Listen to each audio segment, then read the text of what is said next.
आज ही Doubtnut app download करें। Doubtnut पर होगा अब आपके सभी मैथ्स, केमिस्ट्री, फिजिक्स और बायोलॉजी डाउट्स का सफाया। बस अपने क्वेश्चन की फोटो खींचो, उसे क्रॉप करो और तुरंत वीडियो सोल्यूशन पाओ। Download now. हेलो गाइस, हमारे पास यहाँ पे क्वेश्चन दे रखा है। The area of base of right equilateral triangle prism is 16√3 centimetre square if the height of prism is 12 centimetre. The lateral surface area and the total surface area of the prism respectively are. चलिए इस question को solve करना हम start करते हैं। तो यहाँ अगर हम देखें तो ये हमारे पास एक इक्विलेटरल ट्रायंगुलर प्रिज्म दे रखा है। तो यहाँ पे जो उसकी हाइट हमारे पास है वो क्या दे रखी है, वो हमें दे रखी है 12 सेंटीमीटर। और जो बेस है उसका एरिया हमें क्या दे रखा है, बेस एरिया हमारे पास कितना है, वो हमारे पास है 16√3 सेंटीमीटर स्क्वायर। तो यहाँ पे अब अगर हम यहाँ पे देखें तो जो हमारे पास बेस होगा वो किस शेप में होगा, वो बेस हमारे पास एक इक्विलेटरल ट्रायंगल की शेप में होगा। इसका एरिया हमें क्या दे रखा है, इसका एरिया जो है वो हमें 16√3 दे रखा है। तो नेक्स्ट हम क्या करेंगे, हम इसकी साइड निकाल लेंगे। तो इक्विलेटरल ट्रायंगल है तो तीनों साइड बराबर होगी, उसको हम मान लेते हैं बराबर ए, और वो साइड हम फाइंड आउट कर लेते हैं। अब इक्विलेटरल ट्रायंगल का एरिया हमारे पास किसके बराबर होता है, उसका एरिया हमारे पास होता है बराबर √3/4 ए स्क्वायर, जहां ए हमारी साइड होती है, और ये हमारे पास हो जाएगी बराबर 16√3 सेंटीमीटर स्क्वायर। तो यहां पे अगर हम देखें तो दोनों तरफ से √3 तो हो जाएगा कैंसिल, और हम 4 को शिफ्ट कर देंगे राइट में, तो ये हमारे पास आ जाएगा ए स्क्वायर इज इक्वल टू 16 × 4। अब यहां हम क्या करेंगे, नेक्स्ट स्टेप में यहां हम ए की वैल्यू निकालेंगे, वो हमारे पास हो जाएगा बराबर √16 × 4। तो यहाँ पे हमारे पास 16 से आ जाएगा 4, और यहाँ पे जो 4 है उससे आ जाएगा 2, और यहाँ पे यूनिट आएगी सेंटीमीटर क्योंकि ये साइड है। तो ए जो हमारी साइड है उसकी वैल्यू हमारे पास क्या आ गई, इसकी वैल्यू हमारे पास आ गई बराबर 8 सेंटीमीटर। तो अब यहाँ जो बेस की साइड है वो आ गई बराबर 8 सेंटीमीटर।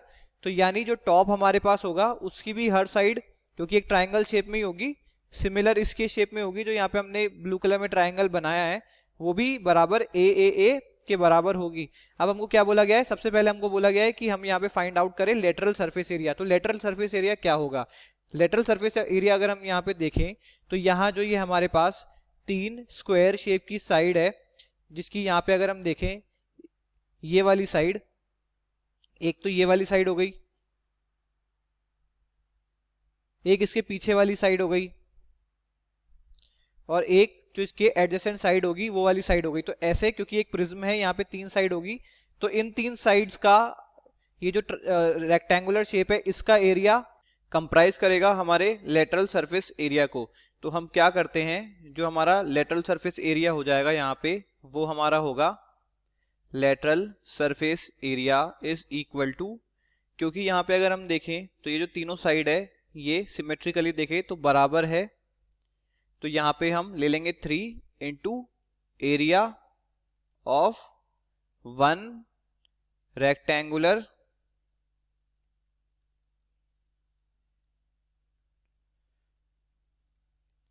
शीट बोल लो, साइड बोल लो या प्लेट, तो हमने यहाँ लिखा है एरिया ऑफ 1 रेक्टेंगुलर शीट। अब यहाँ पे अगर हम देखें तो ये रेक्टेंगुलर शीट में लेंथ और अगर ब्रेथ पता चल जाए तो हमारा काम हो जाएगा। अगर यहाँ लेंथ देखें तो वो जो दी गया फिगर है उसकी हाइट के बराबर है 12 सेंटीमीटर, और जो ब्रेथ देखें क्योंकि ये यहाँ पे ये जो साइड है ट्रायंगल के प्रिज्म की वो यहाँ पे ब्रेथ का काम कर रही है रेक्टेंगल के, तो हम क्या करते हैं यहाँ पे अगर हम रेक्टेंगल एक बार ड्रॉ कर लें तो यहाँ पे जो हमारे पास ब्रेथ होगी वो हमारी साइड ए के बराबर हो जाएगी, जो कि हमारी होगी 8 सेंटीमीटर, और ये जो लेंथ है ये हमारी किसके बराबर हो जाएगी, ये बराबर हो जाएगी 12 सेंटीमीटर के। तो यहाँ जब हम बात करेंगे LSA की तो वो हो जाएगा 3 इंटू लेंथ इंटू ब्रेथ। तो यहाँ पे जो लेटरल सरफेस एरिया हमारे पास आएगा वो हमारे पास बराबर हो जाएगा 3 इंटू यहाँ पे क्या लेंथ कितनी है 12 सेंटीमीटर, ब्रेथ कितनी है हमारे पास 8 सेंटीमीटर, तो 8 इंटू 12 होता है 96 इंटू 3 हमारे पास हो जाएगा 288 सेंटीमीटर स्क्वायर के बराबर।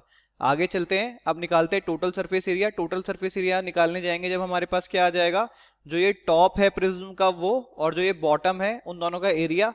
अब यहाँ पे अगर हम देखें तो टॉप और बॉटम दोनों में जो साइड्स है हमारे पास वो बराबर है, ए के बराबर है, तो इसका मतलब दोनों का एरिया भी बराबर होगा। तो यहाँ पे अगर हम देखें तो टोटल सरफेस एरिया को हम किस तरह लिख सकते हैं, टोटल सरफेस एरिया को हम लिख सकते हैं लेटरल सरफेस एरिया, जो कि हमारे पास एरिया ऑफ तीनों साइड्स है जो रेक्टेंगुलर फॉर्म में है, प्लस टॉप का एरिया और जो बॉटम एरिया है उनका सम। तो यहाँ पे लेटरल सरफेस एरिया तो हमारे पास हो जाएगा बराबर 288 सेंटीमीटर स्क्वायर। अब यहाँ पे बॉटम का एरिया हमको क्या दे रखा है एज पर क्वेश्चन, वो हमको दे रखा है बराबर 16√3 सेंटीमीटर स्क्वायर। तो उसको हम लिख देते हैं 16√3 सेंटीमीटर स्क्वायर। अब बात होगी यहाँ पे टॉप के एरिया की, क्योंकि एक प्रिज्म में जो बोथ एंड्स होते हैं अगर वो इक्विलेटरल है तो बराबर होता है उनका एरिया, क्योंकि सेम ही ट्राइंगल है। तो यहाँ दूसरा एरिया भी हमारे पास हो जाएगा 16√3 सेंटीमीटर स्क्वायर। तो यहाँ पे अगर हम देखें तो ये हमारे पास हो जाएगा बराबर 288 प्लस 32√3 सेंटीमीटर स्क्वायर। ये हमारा हो जाएगा क्या, ये हमारा हो जाएगा टोटल सरफेस एरिया। तो अब अगर हम यहाँ पे देखें तो हमको लेटरल सरफेस एरिया और टोटल सरफेस एरिया ही पूछे गए थे क्वेश्चन में, दोनों हमने कैलकुलेट कर दिए हैं। I hope this solution is helpful to you. Thanks for watching this video. Class 6 से 12 से लेके नीट, IIT, JEE मेंस और एडवांस के लेवल तक 10 मिलियन से ज़्यादा स्टूडेंट्स का भरोसा। आज ही डाउनलोड करें डाउटनेट ऐप या व्हाट्सएप कीजिए अपने डाउट्स 8400 400 400 पर।